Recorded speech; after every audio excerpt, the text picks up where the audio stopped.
a Rafaela, professora de História aqui do Rio Educa na TV. Sou uma mulher branca, de cabelos curtos e escuros. Hoje estou usando uma blusa cinza e um blazer vermelho. E, como você já deve ter reparado, a nossa aula de hoje vai falar sobre a ditadura civil-militar no Brasil, que aconteceu entre 1964 até 1985. Bem, você sabia que até bem pouco tempo atrás a gente não podia, por exemplo, votar para presidente ou mesmo falar livremente a nossa opinião política? Bem, justamente esse período que eu estou falando é a ditadura civil-militar aqui no Brasil. Tem pessoas que relativizam a existência da ditadura, tem gente até que exalta, mas a verdade é que esse tempo foi marcado por extremo autoritarismo e repressão a quem tinha opiniões diferentes. Bem, o que eu aconselho você aí de casa? Presta muita atenção na aula de hoje e tire você suas próprias conclusões.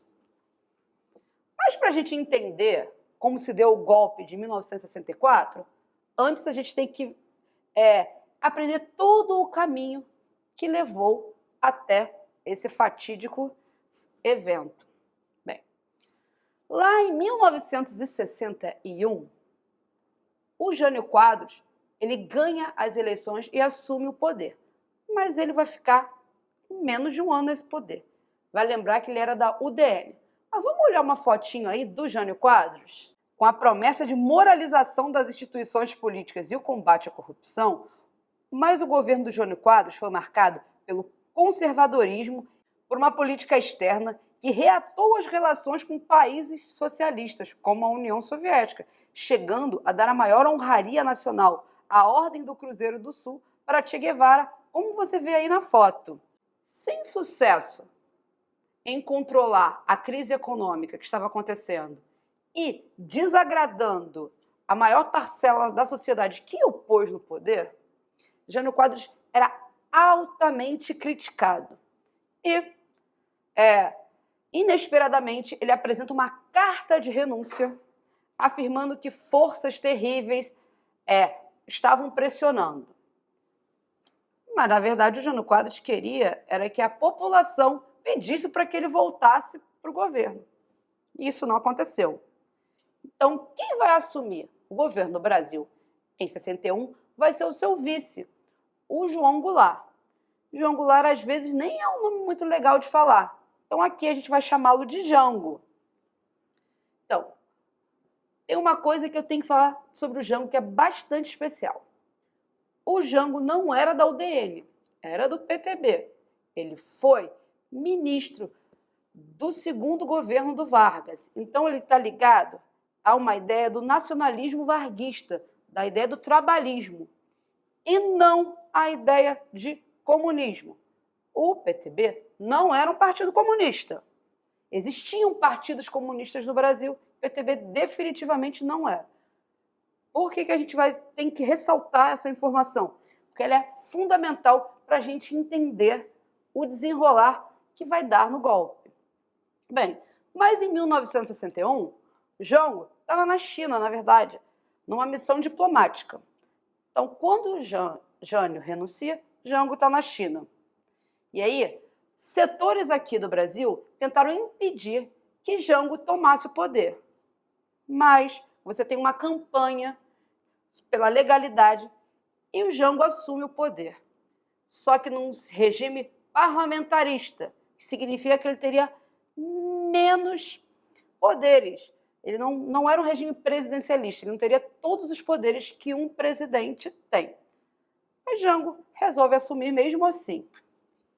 Em 1963, você vai ter um plebiscito e o presidencialismo vai voltar. E aí, Jango vai voltar a ter todos os seus poderes e vai colocar em prática o seu plano trienal. Esse plano visava controlar a dívida externa através de congelamento de salários e controlar também as despesas públicas. Mas o que mais vai chamar a atenção nesse início de governo do Jango serão as reformas de base. E a gente vai entender essas reformas agora, mas antes, Vamos olhar uma foto dele anunciando essas reformas? Então, em março de 1964, Jango anunciou as chamadas reformas de base, sob essa ampla denominação. Essas reformas reuniam um conjunto de iniciativas, que eram reformas bancárias, reforma fiscal, reforma urbana, administrativa, agrária e universitária. Sustentava-se ainda a necessidade de estender o direito ao voto aos analfabetos e as patentes subalternas das Forças Armadas, como marinheiros e os sargentos. Defendiam-se também medidas nacionalistas, prevendo uma intervenção mais ampla do Estado na vida econômica e um maior controle dos investimentos estrangeiros no país, mediante a regulamentação das remessas de lucro para o exterior, medidas de grande impacto. Cabe aqui a gente analisar o nome, reformas de base. O que é a base? A base é a população. Então, essas reformas, elas não têm caráter nem socialista, nem anticapitalista, mas sim a tentativa de melhorar a vida da população brasileira.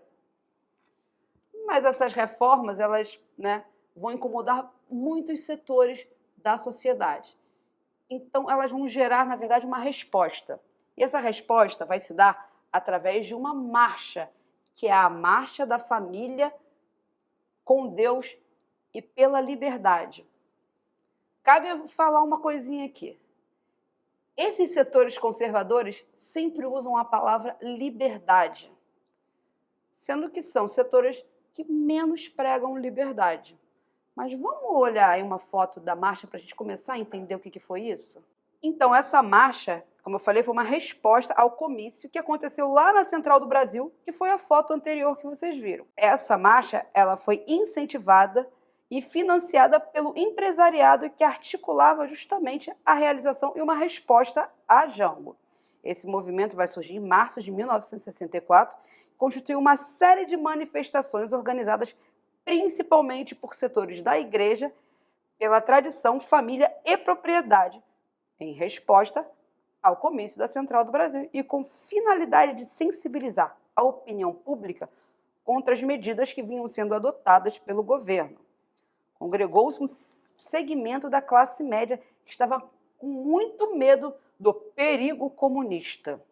Lembra que eu falei lá no início da aula que o PTB não é um partido comunista e que isso era fundamental a gente entender? Justamente porque as reformas de base, elas vão ser usadas, elas vão ser divulgadas como se fossem algo comunista, como se o Jango fosse comunista e o Brasil tivesse à beira de uma revolução comunista. Para deixar bem claro, esse momento nunca chegou aqui no Brasil, o Brasil nunca chegou nem perto de ter uma revolução comunista. Mas justamente isso foi usado como pretexto, lembrando, pretexto para o golpe de 64. Essas marchas, elas vão fortalecer justamente os militares e assim, na madrugada de 1º de abril de 1964, os militares eles vão tomar o poder. E esse poder, vou falar novamente, ele vai ser extremamente marcado por autoritarismo e repressão policial a quem pensa diferente. Os que pensavam diferente vão ser chamados de inimigos. Outro fato também que vai acontecer a partir de 64 a gente não vai mais poder votar para presidente. Os presidentes serão eleitos por uma junta e todos esses presidentes são generais. A gente vai ver agora quais foram os presidentes desse período aqui no Brasil. Gente, aí tá uma linhazinha do tempo rapidinho para vocês observarem os presidentes que o Brasil teve entre 64 e 85. Vou lembrar mais uma vez que todos eram generais. Vale lembrar também que o nome desse período é ditadura civil-militar, porque teve um apoio muito grande da classe média aqui do Brasil, a classe média e dos empresários também. Bem, mas eu falei que esse governo é marcado pelo autoritarismo. E esse autoritarismo vai ser também visto na própria lei. Porque os generais eles vão governar através de atos institucionais ou os AIs. Ao todo foram 17.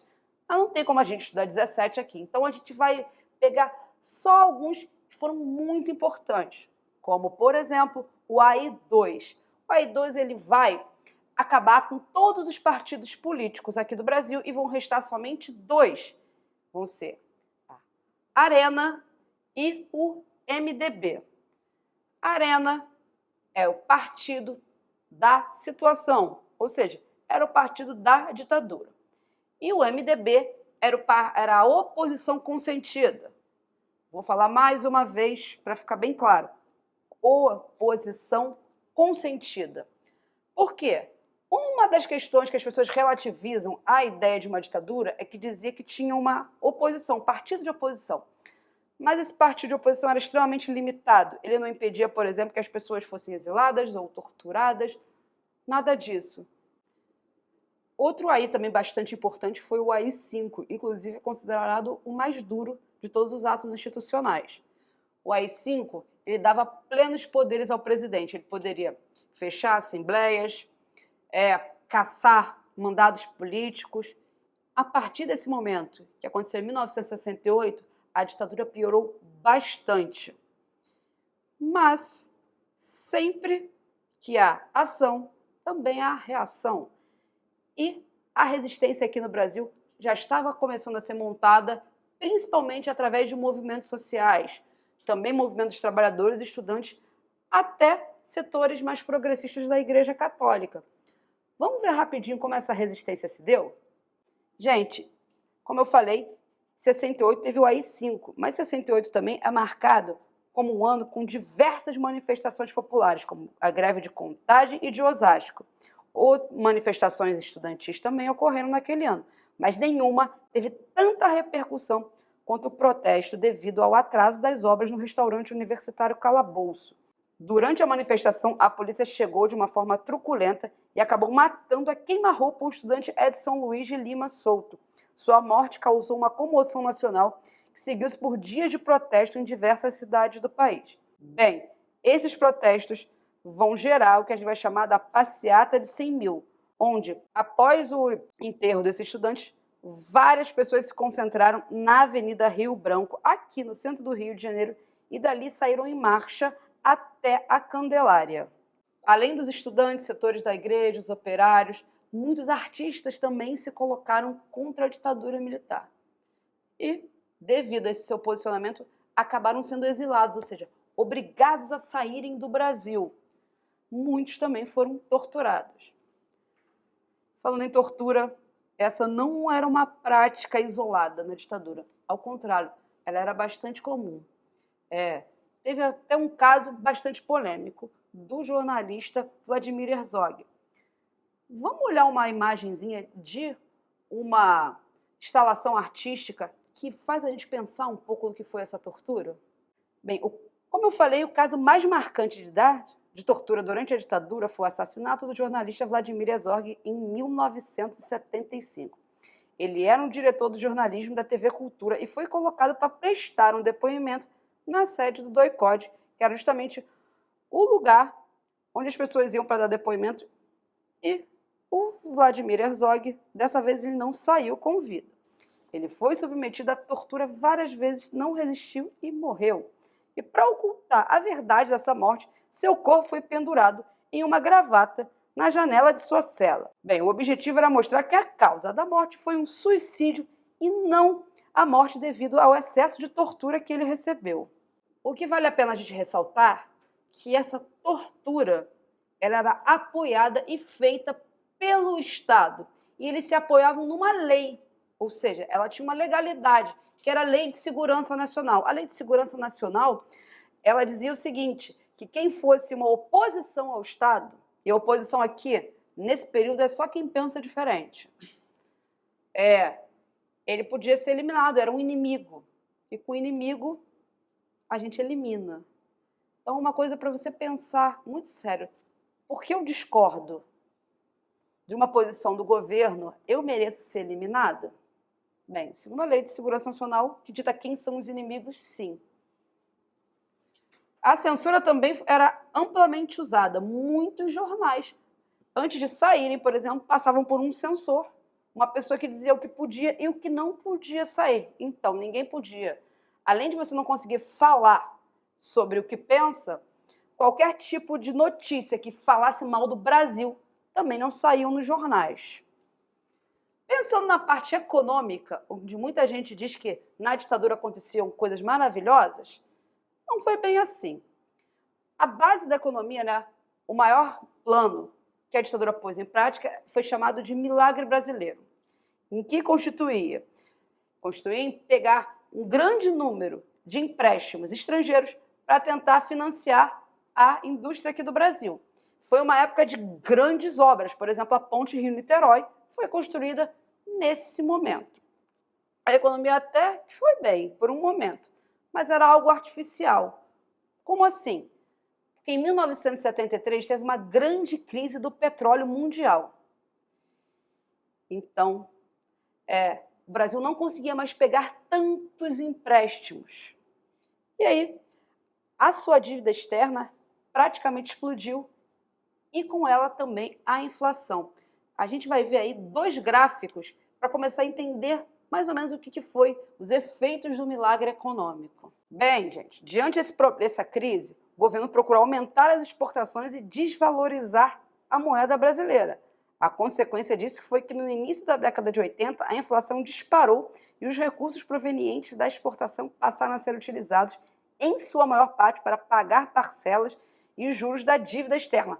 Observa a diferença entre o PIB e a dívida externa, ambos provocados aí pela ditadura. Gente, a aula de hoje está acabando, mas não sem antes um desafio, né?